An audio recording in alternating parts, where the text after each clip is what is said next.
The payments industry moves fast. The economics behind it move even faster.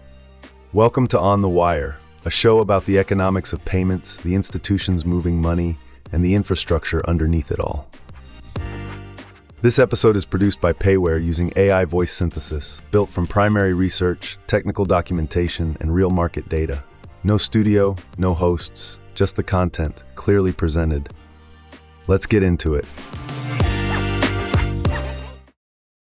The next time you buy, like, a carton of eggs, I really want you to take a close look at the credit card reader. Yeah, that little plastic box on the counter? Right, exactly. Okay. Because it isn't just a convenience anymore. It's actually the front line of this multi-billion euro invisible war. It really is. And today, for you, our fellow curious learner, we're investigating this hidden economic battle that's happening right there in your neighborhood grocery store.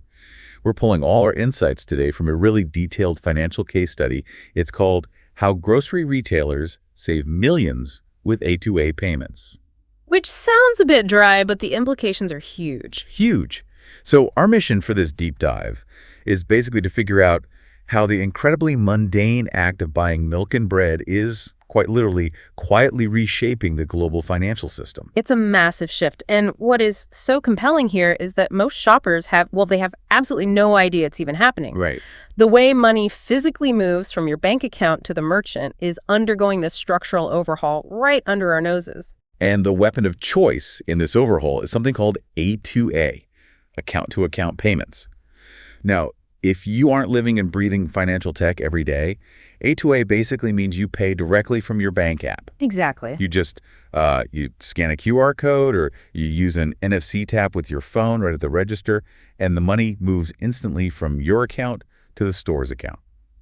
And the crucial detail here is that this bypasses traditional credit card networks entirely. Completely cuts them out. Okay, let's unpack this. Why would a grocery store go through all the trouble to bypass a standard credit card? I mean, everyone has them. You'd think so, yeah. To understand the motive, we really have to look at the foundational math of the grocery business. Grocery stores operate on these razor-thin net margins.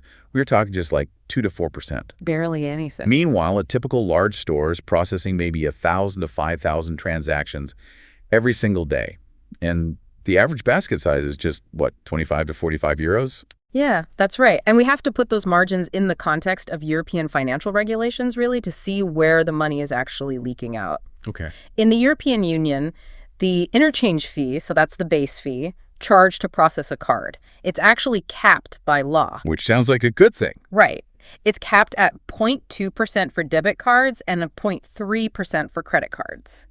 So on paper, that sounds incredibly low. It sounds like the merchants have it really easy. Yeah, that doesn't sound like a crisis. But that is just the interchange fee. Merchants are still paying a total average of around 1.1 to 1.8% just to process those cards. Wait, hold on. How do you get from a 0.2% capped fee to almost 2%? What is eating up the difference there? That's the real issue. Because the source mentions scheme fees and acquirer fees. Mm-hmm. But for those of us who, don't run a payment processing company, what does that actually mean? So it's not just the card brand taking a cut. It's like a whole chain of middlemen. That's a great way to visualize it, yeah. Think of a traditional credit card transaction like sending a physical letter across the room. Okay. Instead of just handing the letter to the grocery store owner standing right in front of you, you're basically required to hand it to a local post office. Right. Who hands it to a regional sorting facility, who then hands it to a delivery driver, who finally gives it to the store owner. That sounds incredibly inefficient. Exactly. In the financial world, those middlemen are the card networks. And they're the ones charging what we call scheme fees, and then the payment processors, or acquiring banks, who charge acquirer fees. Every single hand that touches your transaction takes a tiny, tiny fraction of a cent out of the envelope. Which, again, honestly doesn't sound like a lot when you just say 1.1%. Yeah. Like, if I'm buying a €5 loaf of bread, Yeah. nobody is crying over a few cents. You'd think so, but look at the net profit. Oh, right. If the store's total net margin on that loaf of bread is only 4% and the payment processing fees are 1.5%. Ah. Yeah, those middlemen are suddenly consuming an astonishing 15 to 35% of the store's total net profit. That is wild. A massive chunk of the money the grocery store actually fought tooth and nail to earn is being siphoned off by the payment networks just for the privilege of moving the data. So the leak is huge. But, knowing your boat is leaking is one thing. Patching the hole while you're speeding down the river is entirely different. Right, it's a huge operational challenge. How do you implement a fix in a high-speed grocery checkout lane without causing total chaos? Let's look at how this actually played out in the real world, according to the source. Yeah, the regional chain case study. Right. Our source details a 45-location regional grocery chain in the Netherlands and Belgium. So they have 1.4 billion euros in annual revenue, processing about 180 million euros in annual card volume. That's a lot of transactions. And at that 1.1% fee average, they're bleeding almost 2 million euros a year just to process payments. It's an immense operational drain. And this is where the A2A solution completely rewrites their fundamental economics. How so? Because A2A is just two banks talking directly to each other, so handing the letter directly across the counter, to use your analogy earlier, the cost drops dramatically. The flat fee for an A2A transaction for this chain is just 0.5%. Oh, wow. Less than half. Exactly. They rolled out A2A by integrating QR codes and NFC right at the checkout terminals. And in just 24 months, they achieved a 30% adoption rate among their shoppers. 30% in 2 years. That is a massive behavioral shift for something as, deeply ingrained as how you pay for groceries. It really is. And it shifted 54 million euros of transaction volume away from traditional plastic and onto A2A. So savings must have been huge. Yeah, by cutting the processing fee down to 0.5% on that specific volume, they saved 324,000 euros in pure processing costs. That's real money. But the savings didn't stop at the transaction fee. This is interesting. The sorts data shows that fraud and chargebacks essentially disappeared. Wait, really? Yeah. The fraud rate for A2A is 0.0005% compared to 0.035% for traditional cards. I need to stop you there, because why would the fraud rate drop so drastically? If someone steals my phone, couldn't they just use my banking app instead of my credit card? Well, it comes down to how the authentication works. A physical credit card is essentially just a string of static numbers. Right. The numbers on the front. Exactly. If someone copies those numbers or steals the plastic, they can tap it or type it in somewhere else pretty easily. But an A2A payment initiates a prompt directly inside your secure banking app. Oh, I see. It requires biometric authentication face ID, a fingerprint, or a secure PIN on the device itself to authorize the transfer. You can't just skim a fingerprint at a gas station pump. Right. That makes total sense. So when you combine the processing savings with the elimination of fraud, fewer chargebacks, and better operations efficiency, the total annual impact was 494,000 euros added straight back to this chain's bottom line. 500,000 euros. Yeah. Their break even on the entire tech implementation took just 3.5 months. Okay, well, the math is undeniable there. But I have to push back on the physical logistics of this at the store level. Sure. Because grocery checkouts are notoriously timed down to the absolute second. The target time for a cashier to get you through is, 30 to 45 seconds total? They track it relentlessly. Doesn't making people pull out their phones, unlock them, open a bank app, and scan a QR code cause a massive traffic jam at the register. It feels like asking a Formula One driver to just stop and parallel park mid-race. You're introducing friction exactly where the business can least afford it. Every grocery executive asks that exact question before rolling this out. Checkout throughput is absolutely sacred, and the initial data from the pilot stores validates that fear partially. Okay. In the first 4 to 8 weeks, first-time A2A users added about 15 to 30 seconds to the transaction. They took around 35 seconds just to figure out the flow of scanning the code and authorizing the prompt. Which is an eternity when you're standing in line. It absolutely created some line pressure. But the data reveals a secondary phenomenon. After a few months, those same users became experienced, and an experienced A2A user was clocking in at 10 seconds from scan to confirmation. 10 seconds, down from 35. 10 seconds, which, if you look at the metrics, is almost identical to the 8 seconds it takes for a traditional card tap to process, authorize, and print a receipt. Wow. So it evens out. Exactly. The short-term pain at the register resulted in long-term behavioral change without permanently sacrificing checkout speed. What's fascinating here is how heavily the grocery sector relies on the psychology of habit. Right, because you don't buy groceries like you buy a television. You are there every single week. Precisely. Unlike a furniture store you visit once a year, you are in the grocery store maybe twice a week. Because the frequency of the action is so high, the muscle memory forms incredibly fast. That makes sense. The data shows that after just 3 successful A2A transactions, 92% of customers continue using it for subsequent visits. They don't even think about it anymore. They just reach for their phone instead of their wallet. So, okay, muscle memory solves the speed problem for the suburban regulars who shop at the same Mega Mart every Sunday. But what about a completely different environment? Like what? Say, an urban center where people are just popping in for a quick sandwich, they're in a rush, and they have basically zero loyalty to that specific store. You can't really rely on habit if the customer is only there once a month. That requires an entirely different playbook. And the source material outlines a second case study that perfectly illustrates this. Okay, let's hear it. We're looking at a 12-location urban chain in Amsterdam. They have 145 million euros in revenue and a highly tech-savvy demographic. Actually, 55% of their shoppers are under the age of 40. So they're already glued to their phones anyway. They are, and because of that baseline comfort with technology, this urban chain took a much more aggressive approach to integration. What do? They didn't just stick a QR code on the payment terminal and hope for the best. They integrated the A2A payment option seamlessly into their existing loyalty app. They even partnered with local influencers to push an awareness campaign. Influencers for a grocery payment app. Yeah. They positioned this direct bank payment as an eco-friendly, modern choice because it reduces reliance on plastic cards and traditional banking infrastructure. Eco-friendly. I mean, that feels like a bit of a marketing stretch to get people to change their payment habits. Did that actually drive conversion? It absolutely did, because it aligned with the values of their specific urban demographic. Yeah. They achieved an incredible 45% adoption rate in just 24 months. Wow. Almost half of all their transactions shifted to A2A. That translated to saving 204,000 euros annually.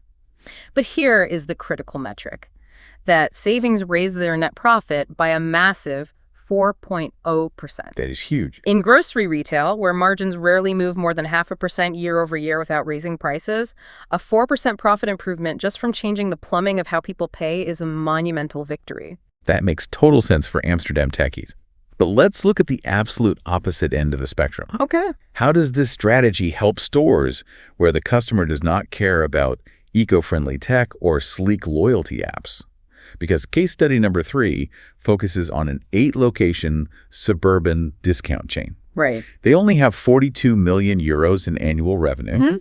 And because they're smaller, they don't have the volume to negotiate good rates with the credit card networks. They were paying a brutal 1.8% average card fee. Which is devastating. For a discount chain operating on the absolute thinnest margins possible, a 1.8% fee was consuming 27% of their total operating profit. So their messaging strategy had to abandon the influencer playbook entirely. The source notes, they went with something really blunt. They just said, lower costs mean lower prices. It is the only message that matters to a discount shopper. Yep. They actively train their cashiers to talk to regular customers. The staff would literally say, hey, if you pay directly from your bank with this code, it helps us keep the price of your groceries down. It's an appeal to mutual survival. Exactly. And it resonated perfectly. They hit 35% adoption in 2 years. And the financial impact was arguably the most critical of all the case studies we've looked at. See the number. That adoption took their net margin from a precarious 2.8% to 3.06%. A jump of 0.26 percentage points. For a discount grocer, that 0.26% is the breathing room they desperately need. It's the difference between having the capital to open a new location versus freezing hiring. It's really the difference between long-term survival and eventual bankruptcy. I think this is so crucial for you, our listener, to realize. This is why your local discount store is sometimes militant about how you pay. They aren't just trying to annoy you. That fraction of a percent is quite literally the only thing keeping the price of your milk from going up. Exactly. But I do need to play devil's advocate here for a second. Go for it. Because not every customer fits into these neat little boxes of tech-forward urbanites or hyper-cost-conscious families. Right. What happens to the people who can't or won't use this? The skeptics. Right. I look at the over 65 crowd. The data says that while smartphone penetration is at like 95% for younger people, only about 52% of people over 65 even own smartphones. Aren't these stores alienating half of their senior shoppers by pushing this new tech? It is a very common assumption, but the operational data dismantles this worry pretty quickly. Oh, really? Yeah. The most important fact to remember about A2A implementation is that it is strictly optional. The traditional card terminals do not go away. Nobody is ripping the cash registers out of a wall. Right, right. The addressable market isn't 100% of shoppers. The addressable market is the 70 to 80% of shoppers who do have smartphones and mobile banking apps. So they aren't forcing the 80-year-old grandmother to figure out how to download a banking app just to buy her tea. Precisely. They train their staff to read the room. If a customer looks uncomfortable with technology or is, already reaching for cash or a physical card, the cashier doesn't push the QR code. That makes sense. We know this hybrid approach works because the 45-store regional chain actually surveyed their customers extensively about it. Out of millions of transactions, their complaint rate regarding the introduction of A2A was just 0.02%. That's basically zero. Yeah. Their overall customer satisfaction score remained completely unchanged at 4.2 out of 5 before and after the rollout. Offering an alternative simply doesn't alienate people. Forcing a mandate would. Fair enough. But what about the technology itself? Because we have all lived through the modern horror scenario where you are standing at the register, there's a line of 6 people behind you, they're all staring at the back of your head. Worst feeling. And your bank app just crashes. Yes. Or the store's Wi-Fi drops. What happens when the tech fails? You can't just leave a cart full of groceries sitting there while IT reboots a router. No, you definitely can't. And that is where the engineering of the checkout flow is critical, and it relies on a mechanism called a graceful fallback. A graceful fallback. Yeah. Let's look at the underlying logic. The point-of-sale terminal sends a ping to the bank's API. If the customer's bank app doesn't respond, or there's a network timeout, the system does not freeze and require a manager to come over with a key to override the register. Oh, thank goodness. The software is designed to default immediately back to a standard card payment prompt. The cashier just sees a message and says, "Looks like the bank connection is slow today. Let's just go ahead and try a regular card." The entire switch takes about 5 seconds. So it's basically invisible to the people in line behind you. It just looks like you decided to use a card instead. Exactly. And furthermore, the actual rate of these technical failures is incredibly low.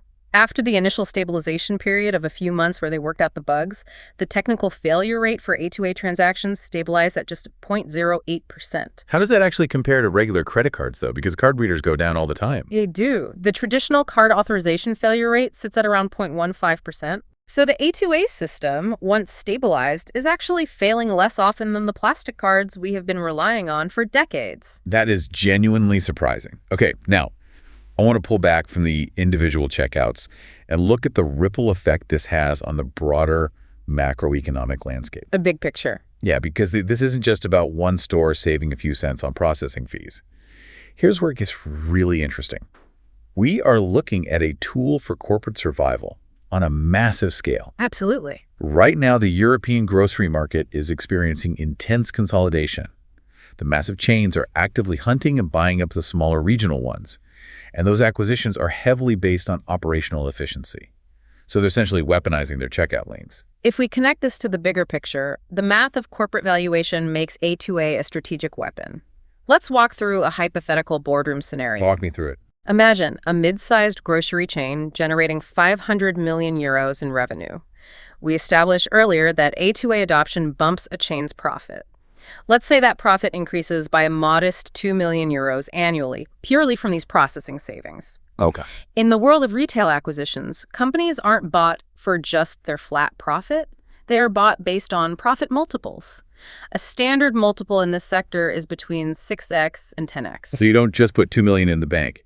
You multiply that 2 million by 6 or 10 when calculating the value of the entire company. That's the key. By simply implementing a QR code payment system, surviving a few weeks of slightly slower checkout times, and successfully shifting consumer habit, that chain just added 12 million to 20 million euros to its total corporate valuation out of thin air. They are manufacturing corporate valuation just by changing the payment plumbing. That puts a huge target on the backs of the chains that don't adapt. It creates a brutal environment for what the industry calls late movers. This is the strategic warfare element you mentioned at the start. Right. The chains that adopt A2A first, the first movers, take those millions in savings, but they don't just pad their executive bonuses. They take that cash and reinvest it into lowering the prices on their shelves. Which in the grocery world is everything. I mean, if your milk is 20 cents cheaper than the guy across the street, you win the neighborhood. They use the payment savings to artificially lower prices, which steadily steals market share from their competitors. Now, imagine a competing a late mover. They watch this happen, they bleed loyal customers for 3 years, and finally they decide to implement A2A to catch up. Too little, too late. They will eventually get the processing savings, sure, but the first mover has already captured millions in cumulative savings over those 3 years, and more importantly, they have permanently won over the late mover's most loyal shoppers.